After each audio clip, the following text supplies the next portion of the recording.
Thank you very much. First of all, I'd like to start with a very brief introduction of myself and Extreme Reach for those of you who aren't familiar with us. My name is Brian Vasoff, and for a little over 20 years, I worked as a video editor in the short form and commercial world.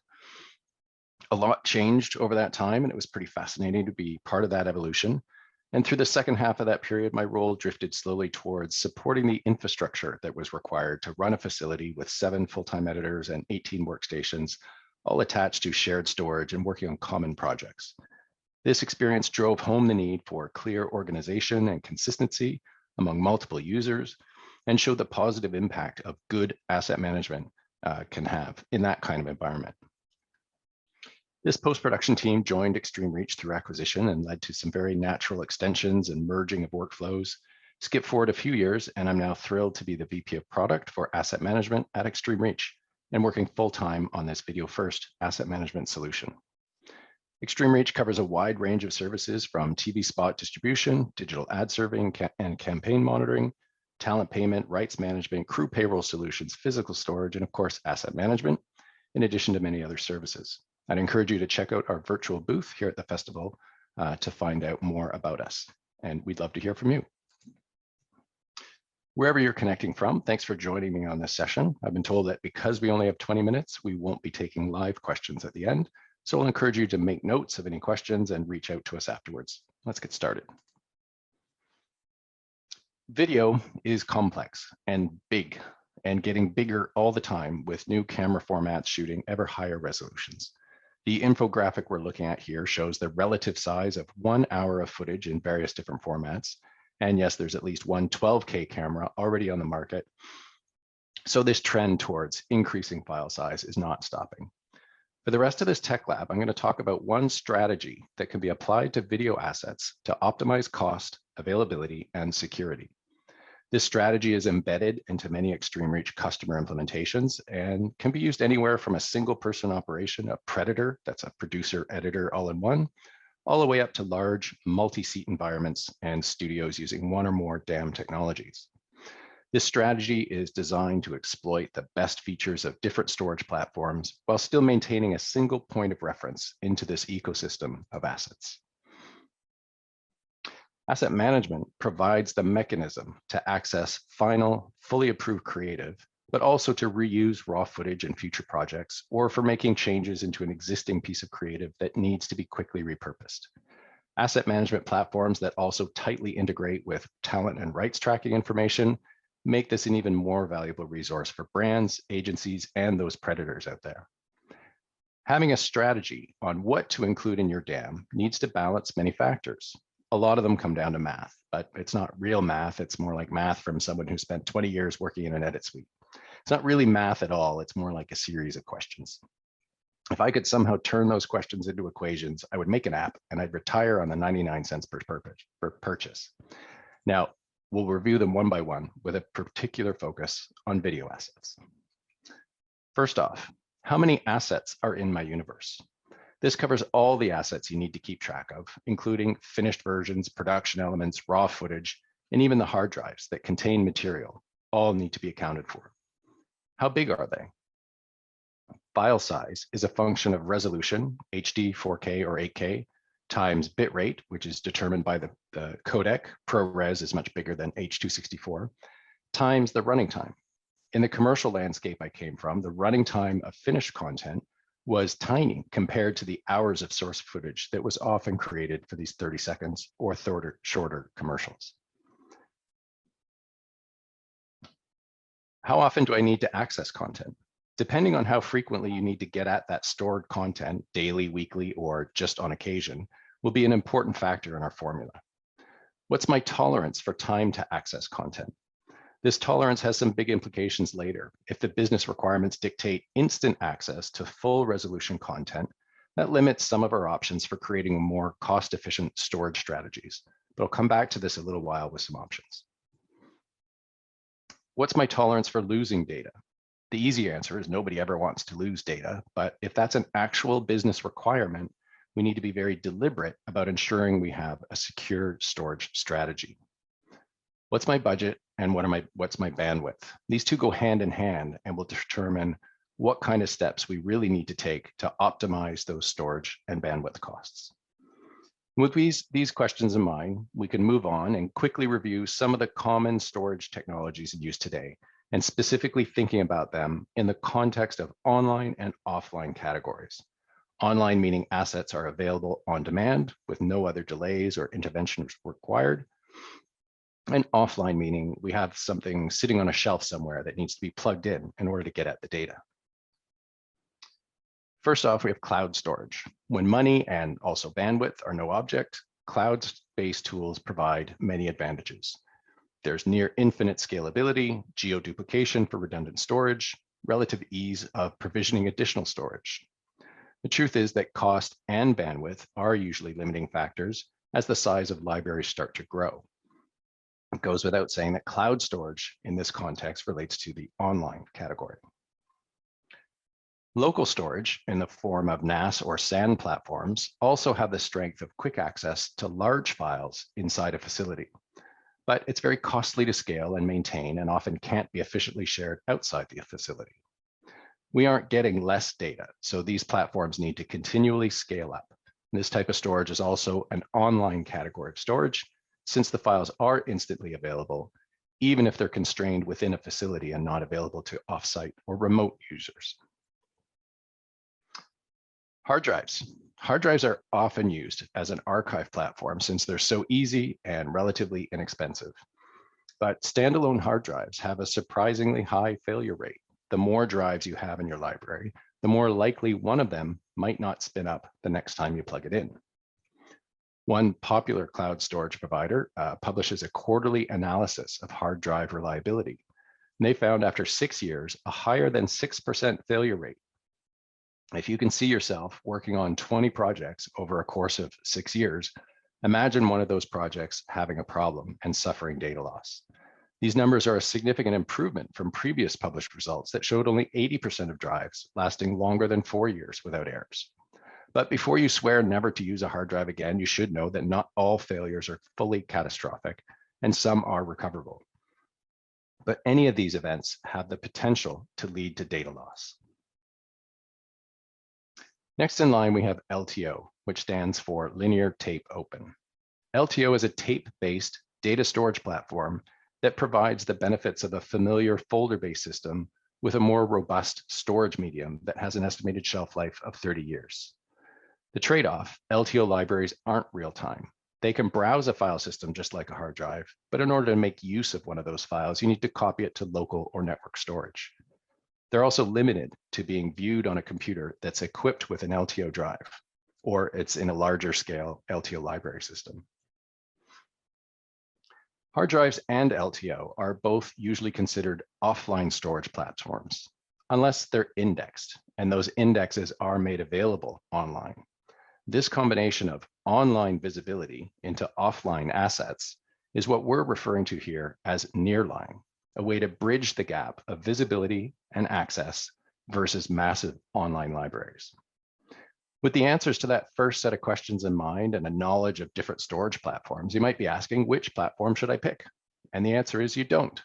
One of the great strengths of DAM is the ability to provide a common surface of visibility across multiple backend storage platforms. There are some options for a platform itself to make certain deductions about when to move live content into lower tier storage. But relying on the DAM or storage platform rules that might be driven by the age of an asset still requires all those large source files to be loaded into that first tier of storage at the beginning of the process, even if their likelihood of reuse is very low. In this scenario, we can still bump into those limitations of bandwidth relating to cloud storage or local storage relating to NAS or SAN networks. A more intelligent storage strategy should look at different types of content and apply rules to treat each type of or category of content appropriately. Let's look at some concrete examples from a typical production workflow. We would normally expect to see a few different types of finished masters. These are the files that will be sent to broadcasters, web servers, social platforms, and go directly to your audience. These assets need to be 100% perfect, fully quality controlled, and of course, compliant with any talent or rights restrictions. Having these assets in their highest quality means on-demand transcoding to fulfill any needs for platform-specific formats and deliverables. Next up, we have the versioning elements that are normally produced as part of the finishing process. Commonly called generic or supplish versions, they will match the final versions but don't have any on-screen text or graphics in case a piece of text or an offer or a CTA needs to be updated. These are usually paired with a collection of mix and splits or audio stems. With these audio elements, you could localize to another language or change a voiceover extremely efficiently. And yet the total size of these elements is typically pretty small when compared to the full set of raw footage and other production elements. And their small size and high value means it makes sense to also keep these types of assets in your highest availability tier of storage, right alongside those finished masters. Next up in the ladder of assets that are important for reuse scenarios are production toolkits. These are often, but not always, created and consist of distilled and well-organized elements that might include layered Photoshop files, vector-based files, and possibly project files for After Effects or other tools that would make it easy for the same or a different post facility to do some of that versioning or localization work. When rights and usage tools are tightly integrated with the asset management platform, more types of content, such as fonts or music tracks, can potentially be included here as well. It should be noted that these types of toolkits are most often created when there's an anticipated need for localization in other global markets or a known requirement for other kinds of versioning. They're often compressed into a single zip file containing all the elements required. And when they do exist, we need to come back to that question of tolerance for non-instant access to files of these types. If a localization session is likely to be scheduled a few days in advance, perhaps we don't need these file types in our most expensive storage tier. But this will be a very individual decision based on those initial set of questions and very specific workflows.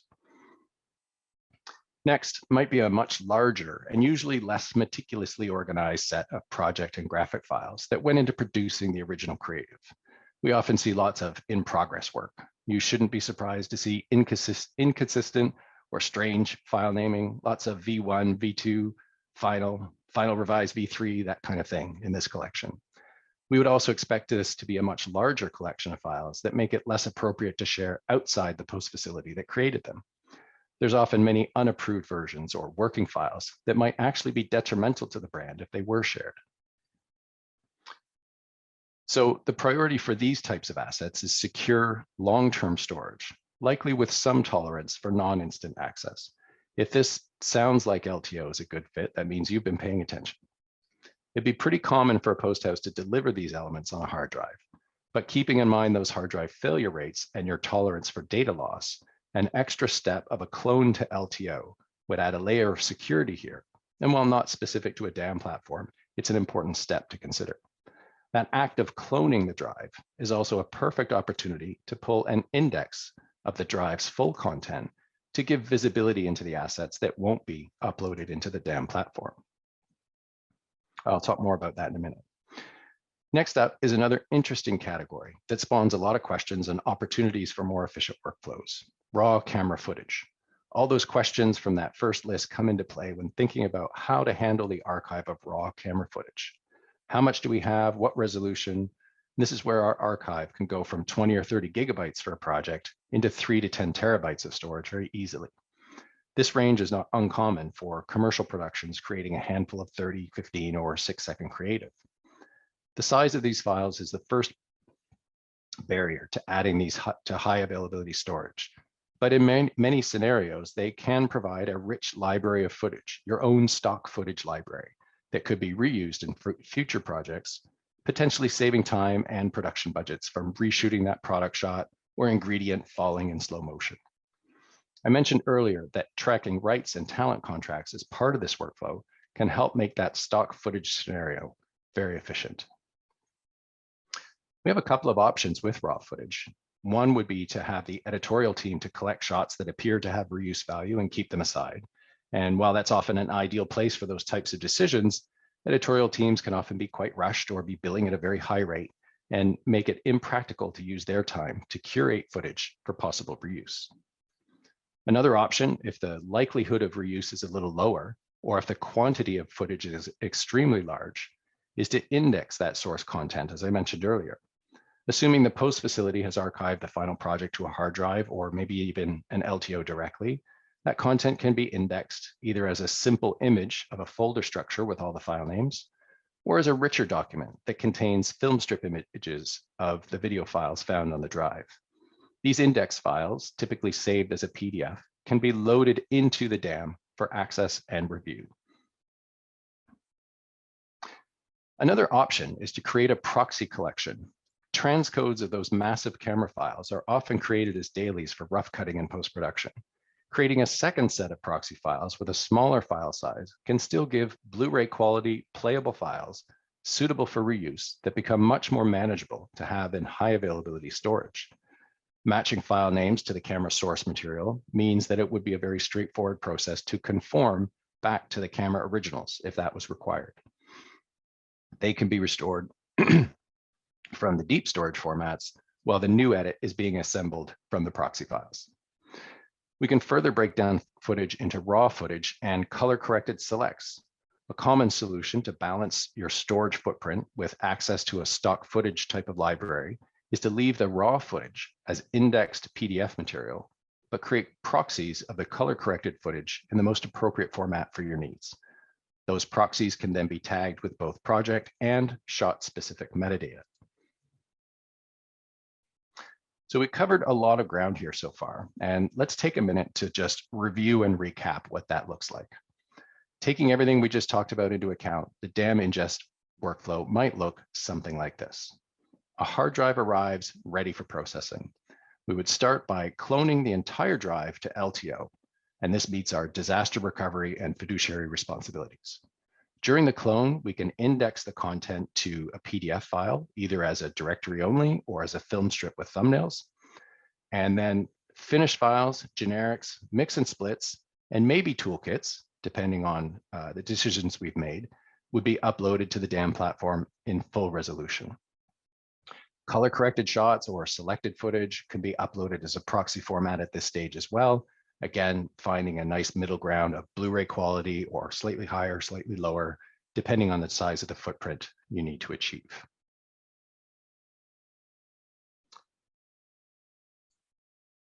So the process I've outlined here this kind of process can play a key role in an optimized DAM strategy that can scale from the smallest asset management needs all the way up to large enterprise solution where visibility across multiple post houses and creative agencies can be a challenge and a barrier to reusing potentially valuable content. Thank you very much for your time and for attending this session. And I hope we've managed to pique your curiosity and raise some questions, and we'd love the opportunity to discuss those with you.